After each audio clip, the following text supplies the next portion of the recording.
Monster City Madhouse, a year-round online store full of Halloween and classic horror shirts, with an emphasis on the vintage look. Use code SAVE10 for 10% off your order.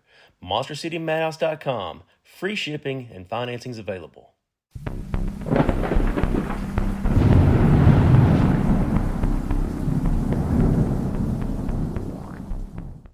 Welcome back to Southern Ghost Stories. I am the American historian, Alan Searcy. Glad you guys are here. It's going to be a fun show. Man, New Year's already. So, hey, we're rocking and rolling, and we're going to do something fun this year, actually for January. Stay tuned into the show, and I'll explain kind of what's going on. Might be giving away some free books. You never know. The Hex, Sausage King, they all did really well for me this year. Below the Trestle was a big hit up in Kentucky. Yeah, stay tuned. I got some information for you. I hope you guys are a little bit intrigued. So today, I figured we'd talk about some fun urban legends in Alabama. But first, I wanted to get to a message I got a few weeks ago. So actually, it was back in October, November. I think it was early November. Anyway, as you may have heard, I was on the Chad Benson show the week of Halloween. I met Chad in Nashville, invited me to come on his show. It's a political show, but that day, no politics. We just straight talking ghost stories, folklore. I had a really good time with him. So we talked about the Bell Witch and other Middle Tennessee hauntings.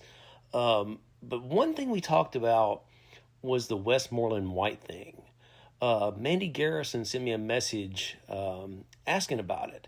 And I've been telling you guys, send me messages on Facebook, Southern Ghost Stories Instagram, and I'll try to talk about them on the show. So imagine living in a peaceful, quiet farming town, a place where the biggest news is the weather or the harvest or lack thereof.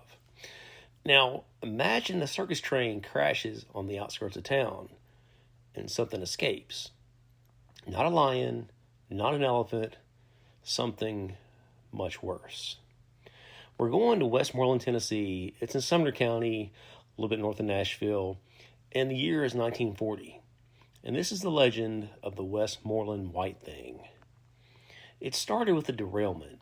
A traveling circus train running on the Louisville-Nashville Railroad had jumped the tracks near Westmoreland. The scene was total pandemonium, chaos, twisted metal, workers scrambling, and animals loose in the Tennessee brush. But among the lions and horses was a sideshow attraction the circus workers only spoke of in hushed tones and whispers. So they described it as a tall, pale, anomaly creature with razor-sharp claws. Under the cover of night, during the crash, it vanished there into the woods. The circus promoter offered a pretty big reward for its return, but the reward did nothing to calm the nerves of the people there in Westmoreland. It only made them realize that whatever was out there, the professionals were afraid of it too. The first signs of trouble weren't really sightings, they were discoveries. Farmers began finding their cattle and livestock dead. But these weren't messy coyote kills. The bodies were grotesquely mutilated with precise wounds. Wounds that didn't match any predator known to Tennessee. Well, then came the sightings. Fleeting glimpses of a tall, white creature moving with an otherworldly speed. Teenagers reported being watched from the shadows of the tree line by something that it didn't look quite human, but it wasn't quite an animal either. But the sounds were the scariest part. Witnesses described an unearthly, high-pitched screech that made your ears ring and your knees weak. But even more terrifying was the lure. Locals began reporting the sound of a baby crying deep in the woods. When they rushed into the brush to help, the crying would suddenly stop. In its place, a bone-chilling scream would rip through the air. And this wasn't just an animal on the loose. This was something intelligent, something that knew how to mimic us to bring it closer. Well, as the years went by, the legend grew. People began to whisper that the creature lived underground, using a vast network of caves and tunnels to move unseen beneath the farms. Well, this tunnel theory explained how the creature could vanish so easily and why similar sightings began popping up in nearby towns like Bethpage and also Gallatin. For some, it became a generational boogeyman of sorts. I think of a woman I knew named Betty Brown. And her grandmother used to give her the standard warning, be home before dark or the white thing will get you. Well, Betty eventually learned it wasn't just a story to keep her in the house. Her grandfather had heard a noise about the chicken coop one night and ran out with a shotgun. Well, in the moonlight, he saw a white creature, the size of a man. It darted into the woods. He found several of his chickens dead, mutilated, just like the livestock there years before.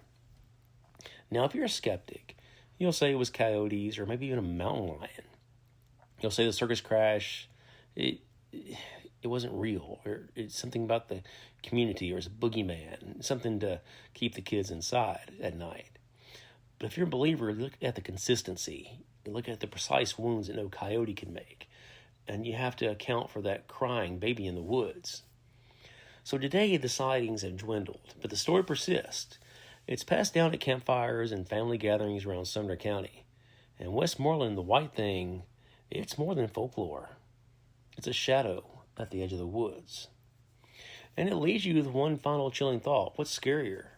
A known predator you can track, or some strange entity that's smart enough to hunt by mimicking the cry of a child? So, Westmoreland white thing, it kind of reminds me of another creature that I've written about. You guys know I have ghost stories in Graveyard Tales, Alabama, stories all over Alabama. Well, there's a white thing in Alabama. Well, the Westmoreland white thing is Thing. The white thing in Alabama is Thang. So, in the deep hollows of northern central Alabama, people don't just worry about what's lurking in the shadows. They worry about what's watching them from the woods. For over a century, a legend has haunted a rough triangle of land between Morgan, Etowah, and Jefferson counties. It's a creature so strange and so uniquely southern that its name is a reflection of the regional dialect itself. Like I said, they call it the white thing, Thang. Well, reports of this creature date back to the early 1900s, but the stories really exploded in the 40s. It's said to stalk the woods and hills, often appearing near water at places like Big Nance Creek. But unlike the dark fur Sasquatch of the Pacific Northwest, this creature stands out against the darkness of the woods like a ghost.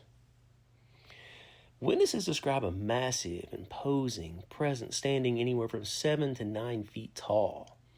Its defining characteristic is a coat of thick, shaggy, white or grayish-white fur. This has earned it the nickname Bigfoot's albino cousin. But here's where the story gets really, really weird. The descriptions are consistent. Some see a classical bipedal ape-man, heavy-set and towering. Others swear they see a feline, a creature that looks like a massive white cougar or a white lion. Some even describe a bizarre cat-sloth hybrid that moves with a speed that defies its size. It's said to have glowing red eyes and the ability to leap great distances in total silence. But the most terrifying part? You usually hear it before you see it. The white thing is famous for an unnerving high-pitched shriek, a sound that's been compared to a woman screaming in the woods or baby crying in the distance. Kind of reminds me of the Westmoreland white thing, too. Its signature sound, its ominous warning, you're about to be hunted. So what could this massive screaming white creature actually be? The theories are as varied as the sightings themselves. The most popular theory is the albino Bigfoot. It suggests we're looking at a rare albino version of a North American hominid. But if you're a skeptic, you might look towards misidentification. In the dim light of the woods, a leucistic mountain lion or a bear with a rare coat could easily look like a monster. There's even the possibility of an escaped exotic animal from a private collection, an albino tiger or gorilla that found its way into the Alabama wild. Then, of course, there are some who believe it's something entirely supernatural, a guardian of the deep southern woods, an unknown primate that has managed to survive unnoticed by science for hundreds of years. Whatever the truth is, if you ever find yourself near Big Nance Creek and you hear a woman scream in the distance, don't go looking for her. The white thing might be looking for you. So, yeah, all kinds of creatures and cryptids in Alabama. And here's another one I found that was really, really strange, really fun, really wild. So in the heart of Alabama, the Coosa River, it flows like an artery through the landscape. Long before it was dammed up or bridged, it was a lifeline. For thousands of years, the Creek and Cherokee people, they built civilizations on its banks, naming it after the powerful Coosa chieftain. Well, but as the 19th century dawned and settlers moved into towns like Gadsden, the river began to earn a different kind of reputation. It wasn't just a place for trade and industry. It was a place where things lived beneath the surface, things that didn't want to be found. The year is 1816. The location is Ten Islands, St. Clair County. A group of settlers are navigating the currents in a canoe, expecting nothing more than a routine trip. Suddenly, the water breaks. They aren't looking at a log or a sandbar. They're staring at a massive serpentine creature. Its skin isn't green or black. It's the dull, mottled gray of a catfish, and its scales are shimmering under the Alabama sun. Panic sets in. The settlers don't row away. They fight. They unleash a barrage of rifle fire until the thrashing stops and the serpent lies still. But the real horror wasn't the monster itself. It was what they found inside it. When they cut the beast open, they discovered the remains of an indigenous man, his canoe, a full-grown buck, and even a rifle. The legend wasn't just born that day. It was baptized in blood. For 60 years, the monster was a ghost story whispered around campfires. But in 1877, the sightings returned. Local newspapers began printing sensationalized reports. People flocked to the river's edge with binoculars and fishing nets hoping for a glimpse of the Coosa serpent. But the river is deep, and the waters are murky. Despite the crowds and the fervor, the creatures stayed in the shadows. It became a piece of folklore, a tall tale for the skeptical, and a warning for those who lived near the water. Well, fast forward to 1966. The world's changing. Near Hochachi, construction is underway on the Neely Henry Dam. Commercial divers are sent down to the dark, pressurized depth of the riverbed to work on the foundations. When they came back up, they weren't talking about serpents. They weren't talking about catfish. And it wasn't the kind of fish like you'd find on a dinner plate. This creature was the size of a Volkswagen, a monster with mouths wide enough to swallow a man whole. So, what was the Coosa River monster? Was it a prehistoric remnant? Or was it simply a massive flathead or blue catfish, its size inflated by the sheer terror of the people who saw it? In 1816, a man saw a 6-foot fish from a small canoe, and he might easily describe it as a serpent. Well, fear is a way of stretching the truth, but whether it was a biological anomaly or just a very big fish, one thing is certain. The Coosa River keeps its secrets pretty well. And next time you find yourself near the Coosa, take a second to look at those ripples in the water. It's probably just the current. Probably. Well, now let's go to the small town of Abbeville, Alabama. In the late 19th and early 20th century, this town gave birth to a local legend that still makes the hair on the back of your neck stand up. Most towns have a boogeyman. In Nashville, we have the Bell Witch. Well, Abbeville, they have their own boogie woman. They call her Huggin Molly. So picture this, a shadow moving through the twilight in a long, flowing black dress. A wide brim hat with a thick veil obscures her face. She's a figure of pure Victorian dread. Her legend served as a very practical purpose in the old days. It was the ultimate curfew. The warning to children was simple. Get off the streets after dusk, because if you wander out at night, Molly will find you. But Molly doesn't carry a knife. She doesn't carry a gun. Her terror, it's far more personal. She emerges from the darkness, pursues the unsuspecting, and when she catches you, she gives you a powerful, smothering embrace. A hug that feels like it's squeezing the life out of you, accompanied by a piercing, terrifying shriek right in your ear. But who is this dark soul beneath the black veil? The lore of Abbeville gives us several chilling possibilities. Honestly, none of them are comforting. The first theory is the one that pulls at the heartstrings, the grief-stricken mother. This version of the story says Molly was a real woman who lost her young daughter. By day, she was kneeling by her daughter's grave at the Abbeville First Baptist Church, just crying and just mourning her daughter. But at night, her grief turned to a desperate, ghostly longing. She would emerge from the tombstone, searching for a child, transferring that frantic, suffocating embrace onto any small child she could find. Well, there's a more practical explanation, too. Some whisper that Molly, she was a social engineering project, a legend manufactured by a strict professor at a local college, or maybe even a police officer. The goal was simple: use a phantom to maintain order. If the kids are too terrified of a ghost to cause trouble at night, hey, the town stays quiet, the town stays peaceful. But there's a darker story. Some say Molly wasn't a woman at all. In the mid-20th century, a man from Henry County allegedly murdered his wife and vanished into the night. Years later, consumed by guilt and a longing for home, he came back. Well, to evade the law, he adopted the perfect disguise: a black mourning dress and a heavy veil. He became a phantom of the cemetery, hiding in plain sight as a ghost, so he could slip in and out of town to visit his loved ones.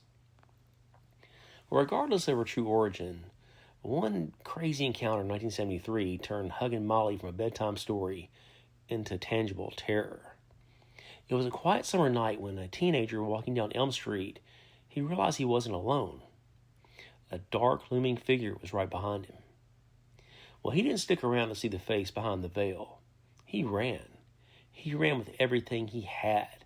His heart pounded against his ribs until he was so blinded by panic that he slammed full tilt into the side of a house. The impact woke the owner up, as well as the entire neighborhood. Well, by the next morning, the story had spread like wildfire. That evening, as the sun began to dip below the horizon, the streets of Abbeville were empty. No one dared to go outside alone. Well, the years have passed and the world's changed, but the legend of Huggin Molly, it's hung around. What started out as a cautionary tale for mischievous children is now part of the very fabric of Alabama folklore. So, if you ever find yourself in Abbeville after dark, keep your eyes on the shadows, because Molly, she might be waiting there for her next embrace. So I mentioned earlier the Bell Witch. Growing up in Middle Tennessee, you get used to living with ghosts and folklore. Well, I was surrounded by this odd tale about the Bell Witch from a young age. In my neck of the woods, the Bell Witch lived larger than life. As part of our collective imagination, we were taught that every dark patch of woods had a story and every old house had a memory. But I didn't realize that a chance encounter 20 years ago would lead me down a path to unraveling one of Alabama's most chilling legends. Well, it was back in the early 2000s. I was playing in a band with three guys from Alabama. We were young, wild, and one October night, we were gathered around a campfire, playing guitar, just, hanging out like guys do. Well, that night, the conversation, it took a turn towards local legends. One of the guys, the bass player, he grew up in Gadsden, he told me about a witch that haunted the woods back there and by the park. He said that she was once a beautiful woman who made a deal with the devil for eternal life. Well, she got what she wanted, but there was a catch. The moment the deal was struck, she aged hundreds of years in just a few seconds. She became a haggard, angry old woman, doomed to roam the woods forever, with a blessing that was actually a curse. Well, I thought it was a silly story, something, they tell there in Alabama, but I never forgot it. Fast forward to 2019. I was promoting my book, Southern Ghost Stories, Ghost to Gallatin. Someone came up to me from Gadsden, and they told me a similar tale. This time, the witch had a specific location. It was Hinds Road.